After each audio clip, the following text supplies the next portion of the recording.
A St. Louis photographer chronicles Ferguson. We'll explain next on City Corner.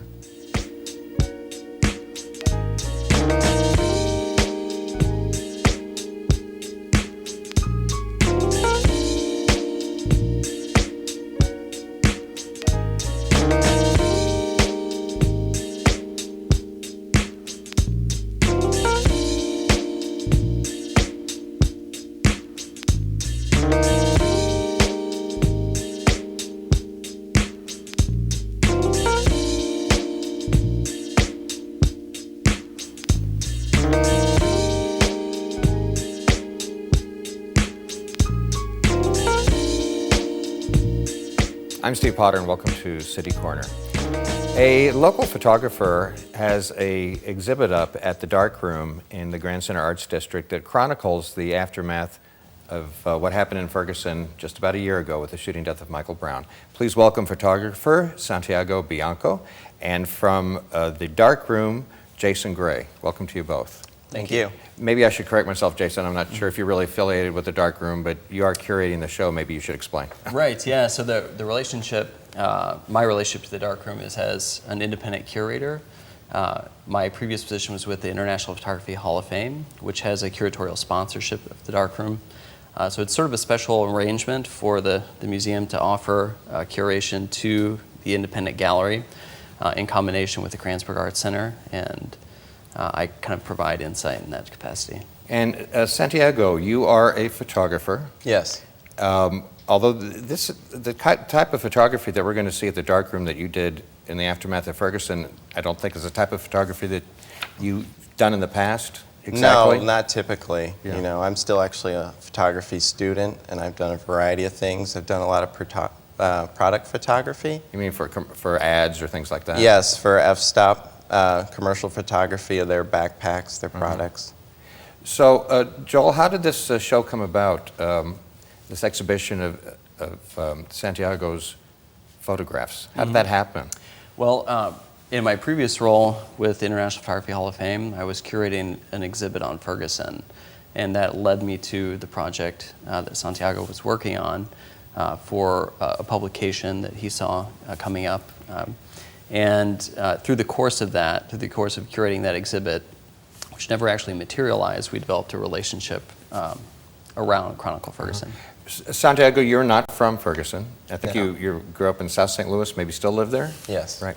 So let's go back to that August day in 2014 after Michael Brown was shot and killed by a police officer, and then there was a lot of civil disobedience, whatever term you want to use, and vandalism that went on in certain business areas of Ferguson. Mm-hmm. When did you decide that you wanted to drive up north and be part of that? Well, kind of late in the scheme of events, but mainly the night of the grand jury decision. I live on the south side, so there was a lot of protesting near where I lived. I was going to go out to the north side, but I didn't even really make it because there was so much action going on. Well, you're a product photographer, so you take pictures of, I don't know, ladies' purses or cans of soup or whatever it might be. Right. So, I'm being a little funny here, but right. So did you know right away that this is something that you wanted to address in your work, through your work? Well, I've always wanted to do photojournalism, and I never had a good opportunity to. You know, I would have to travel somewhere, but with it right here in our city, you know, in our back door, so to speak, I just, you know, it felt natural just to go out, you know, and take photographs. So now there is this exhibit of your work from Ferguson in the Dark Room, excuse me, running through August the 4th, and you know, they say a photograph can speak volumes. Why don't we look at one? All right, yeah. And this is one of the photographs from our guests, Santiago Bianco. This is a broken window on one of the businesses on South Grand during the protesting going on. It's an interesting visual effect, isn't it? When you just see the rim of the broken glass? Yes, the light has a lot of contrast where it's fragmented the glass, so it's got a nice look to it. Any comments, Joel, as a curator? Yeah, sure. Yeah, you know, I think it's a pretty subtle statement, but it's one that speaks volumes. This is one of expresses- Jason's picks, actually. Oh, really? So he really liked this one, yeah. Yeah. Yeah. And I think it sort of expresses a lot of what was going on in terms of the civil and social unrest. Yeah. Let's and go to the just next one. The frustration. Oh, this is an image. I'm not sure if I've seen this one, but I've seen similar ones. Yeah, Hands up, don't shoot, right? Exactly. They were actually across the entire street. This is just the tail end, but the group was blocking the entire 4 lanes. So, It's interesting. People get when you just watch TV, if you're not there, things are magnified. And, I know people, I swear this is true, from out of town that shortly after this, didn't want to come see me in St. Louis. Right. Because when you see it on the TV screen, you think the whole city is ablaze and people are out in the streets. Right. So what was it really like being there? Were you ever nervous in any way? I was most nervous when the SWAT vehicles would disperse tear gas on us. That would probably be the worst of it, but amongst the crowd there, I didn't feel too at unrest, but there were kind of 2 sides to the protesting, maybe a more negative and a more positive side. So the negative would be the looting and the destruction of the businesses. So your point, though, is a lot of people were there, didn't go down there to loot or vandalize. They went down there to show solidarity or support or to give love, maybe? Exactly. And with some of my experience, those people would almost break away from the negative, the looting, and just do their thing on their own. Well, there have even been stories, too, of some of the observers down there stopping people from looting. Right. Or stepping up and saying, no, don't go there, right?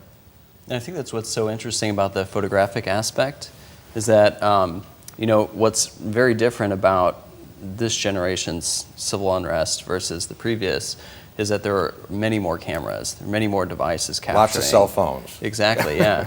And so that was, I think, what really kind of attracted me to what Santiago and Steve were doing with the Chronicle Ferguson book, in that it enabled someone to eventually kind of read this publication and see an unangled, sort of a first-person historical document. You mentioned, view on Chris, something about a book, and that's in the process right now to turn these photographs into a book, and I think you're going to use other photographers as well? That's right. As Right. many photographers as want to submit through our website. Well, Santiago, let's look at more of your work, All right. which is up now at the Dark Room through August the 4th. oh, this is one of my favorites. It's some rim lighting caused by all the cars, the cop vehicles, and their lights shining onto the protesters, and it's just their legs kind of as they walk off. And Now, you didn't Photoshop any of this, did you? no, I Because didn't. I was just looking at the light. Yeah. You couldn't. It's perfect. The light on the side of the clothing. Yeah, it's such a constant little stroke there on the outside. It's pretty nice. Let's go to the next one. Okay, this is on South Grand again. This was the night after the grand jury decision, and there were still a lot of people there, especially at Mochabees and everything. And the cops were kind of on high alert, so that's kind of what this photo says to Do me. we know why this bubbled up on South Grand, of all places? Well, I think as the solidarity that he mentioned sort of began to spread away from the nucleus of where the initial incident occurred, the other aspects of the city began to sort of coalesce. And South Grand, that area, it holds a lot of creative and community-minded people, and so I think that's what sort of brought people together in that area initially. Yeah. Let's look at another one of Santiago's photographs, Chronicle Ferguson. This is up in Ferguson, also after the night of the grand jury decision when they burnt, I think, 12 businesses. So there was tape everywhere, but it was not really put in a real purposeful manner. I felt it was kind of just wrapped all around haphazardly, and that's kind of speaks to the situation. With this image, I think you see a little bit of Santiago's photographic background coming into play. I mean, it's a beautifully composed image in terms of how the vectors sort of come together towards the middle of the frame. And there's an element of kind of designing the shot that versus just simply recording what's in front of him that I was attracted to. How many of your photographs are on exhibit at the darkroom? 12. 12. How many, you probably don't even know the answer to this, how many did you take in Ferguson? I mean, probably 1,000. Yeah. Wow. Yeah. What was it like choosing the 12, and did other people help you? Jason helped me. I showed him about 30 or 40. So, and then he picked 12 from that. I know this is a general question, Jason, but looking at these photographs, how did you choose them? How did, what was it that spoke to you about the ones that you chose? Well, the environment of the darkroom, it's a wine bar and a photo gallery. So there are two things sort of occurring simultaneously in the space. So sequencing was really important to me. I wanted to think about how people moved through the space and how the images would read as people progressed through that area. And it gave me the opportunity to create these sort of small vignettes using Santiago's images that kind of tell a little bit about the larger storyline. And how do people react to it? You know, it's, if you go to a wine bar, you might think you're going to be laughing and talking a lot, but you look at these photographs and, you're going to get serious for a few minutes, right? Yeah. Yeah, I think... how do you think it's affected people, and, what have you heard them say? Response has been positive from what I've heard. I think that people... they respond to the subject matter, obviously, but also to the imagery in terms of how Santiago approaches his work. It's important. And they're not like the image of the broken glass that you showed earlier, right? They're fairly subtle intimations into what actually occurred. It's not in your face, it's not overt, it's not the big images that appeared and were flashed all across media. It kind of shows you a glimpse that encourages reflection on the part of the viewer. All right, well, we need to take a break. We'll come back. We'll share some more of Santiago's photographs and talk a little bit more on the backstory. So we'll have more City Corner right after this.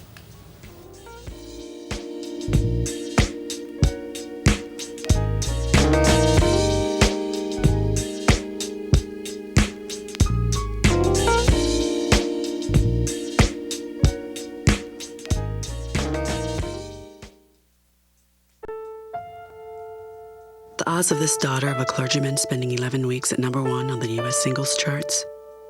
1 in 19 million. The odds of going on to win 6 Grammy Awards? 1 in 1.4 million. The odds of having a child diagnosed with autism? 1 in 110. I'm Toni Braxton, and I encourage you to learn the signs of autism at autismspeaks.org. Hi, my name's CJ. A few years ago, my father became seriously ill. I did what I could do before he passed, but it took its toll. I lost my job, my house. I'm getting back on my feet, but I don't know when there'll be food on the table. How'd I do, CJ? We could be twins. Well, cousins, maybe. Play a role in ending hunger. Visit feedingamerica.org/hunger and find your local food bank. If you drive buzzed, it could cost you around $10,000. You'll face major legal fees, major fines, and steep insurance penalties. You could lose everything. Nothing kills a buzz like getting pulled over for buzz driving, because buzz driving is drunk driving.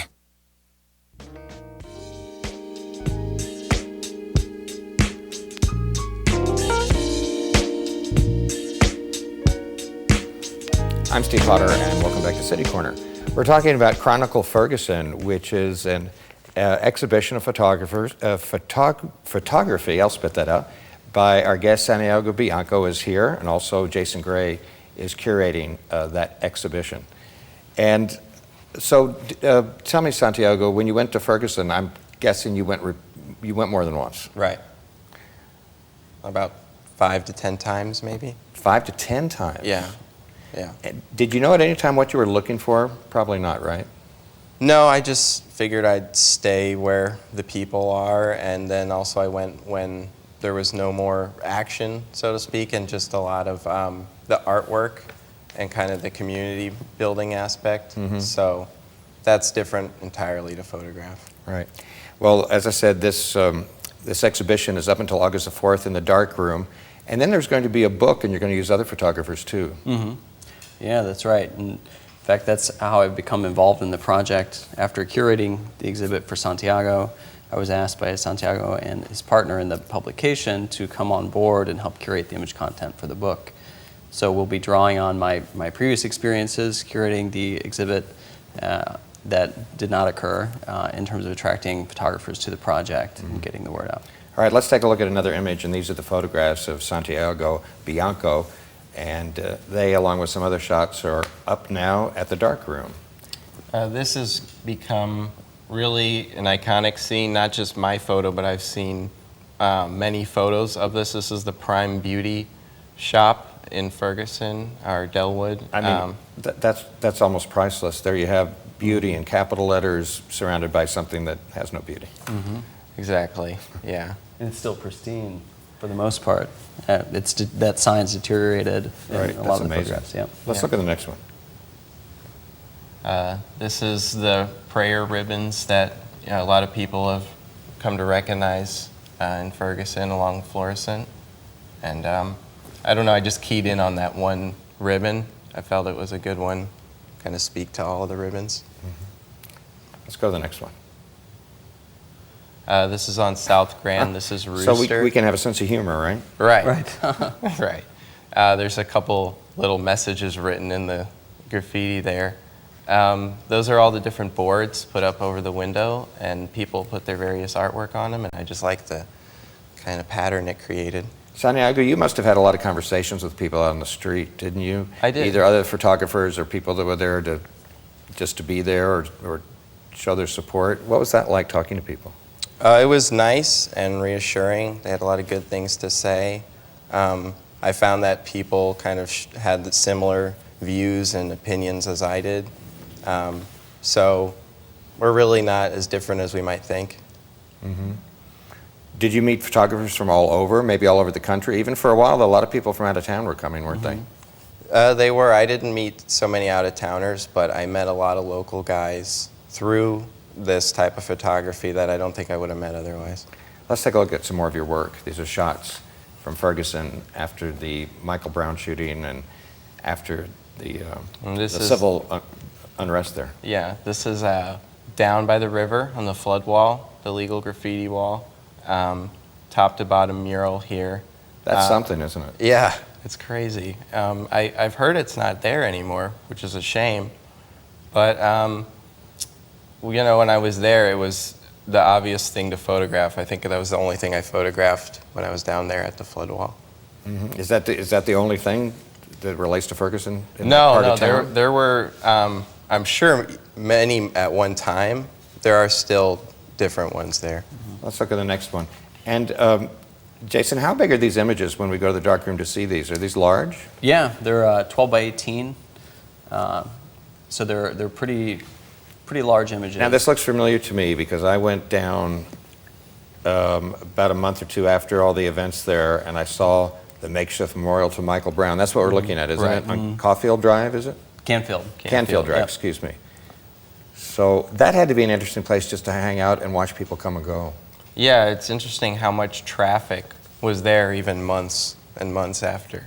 Now, I think they've taken, maybe you know, maybe you don't know, they've taken down this, and there was talk about, I think they have put a permanent plaque or something? Yeah, I think, it's finished now, so the permanent plaque should be there, yeah. Right. Let's go to the next image. Oh, this is downtown on Martin Luther King Day. There was a lot of people gathered, and I just thought, it was kind of interesting, the black and white, the white on black, and everything mixed together here in this one shot. So, what do you have to say? Perception is often not like reality, and we've talked about this before. But if you weren't in Ferguson, if you weren't down there like you were, seeing what was happening, if you just saw what you saw on television, on the news shows, you might have a kind of a different impression of the atmosphere down there, right? I know people that are scared to go there. What would you say to them? It's not as bad. It's nowhere near as bad as you may think. People are friendly and willing to greet you. I was able to take my photographs, freely, and people, if anything, they wanted to, tell me something or share something with me, Is there one story or conversation or person that sticks out in your mind? One, no, but I mean, because they were all just, equally nice to me. I wasn't trying to document people's stories at the time I was there.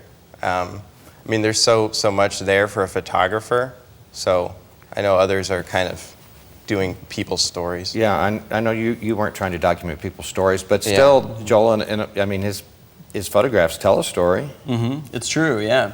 And that's what I think so interesting about the photographic response is that a photographer, when you go to document something that's unfolding, you're placing a frame around reality, right? So you're choosing what to take out of reality and offer to your viewer, right? So there's a degree of sort of bias and selectivity in that on the part of the photographer, and I think that's what makes the project so interesting is that you have all of these perspectives suddenly focused on the same subject, and what emerges from that, I think, is it's interesting in that it's variegated, but also interesting in that they tend to be more similar than different. So can photographers be biased in the way writers can be? We know that, right? Yeah, if sure. You're writing Definitely. an opinion. Yeah. But what do you think? I mean, do you think a photographer could be biased in a situation like this? Definitely. They're only going to photograph things they're interested in or compelled to shoot. And past that, when they go home to edit their photos and output these photos, which ones are they going to show and which ones are important to them? So even if they're not trying to be, they will be. Right. Yeah. Human nature, I guess. Yeah. perhaps. On top of that, you have the curator's bias, right? So out of 1,000, there's 12. So are you admitting that you're biased? Right. I'm just kidding. Yeah. Let's look at some more photographs from Santiago. Chronicling Ferguson. Chronicle Ferguson. Another downtown shot here. Looks like a rally or something. Yeah, this guy was yelling some stuff into the megaphone, and I had the wide angle lens on, so I just got really close to him. And he liked, I think, the fact that I was giving him some coverage. Let's move on to the next image. Maybe we don't have another image. You're going to do a Kickstarter campaign at some point. What's happening with that?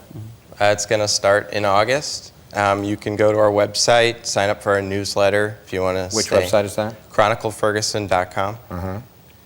And so that's going to be to fund the book specifically? Yeah. Fund the book specifically. And anybody can submit an image through our website. Well, there's the thing. You were talking about all the people taking pictures with other devices, maybe people who aren't professional photographers. You might consider pictures someone took up with their phone or something like that? Yeah, I think they're equally as valid.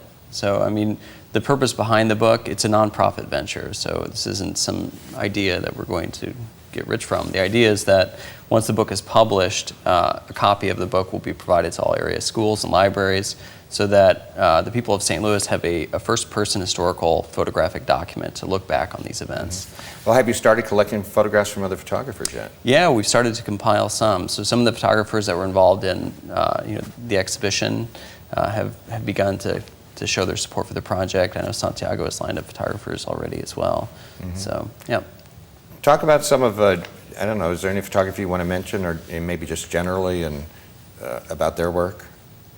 Well, Jason had a lot of really good photographers for his exhibit that unfortunately got canceled.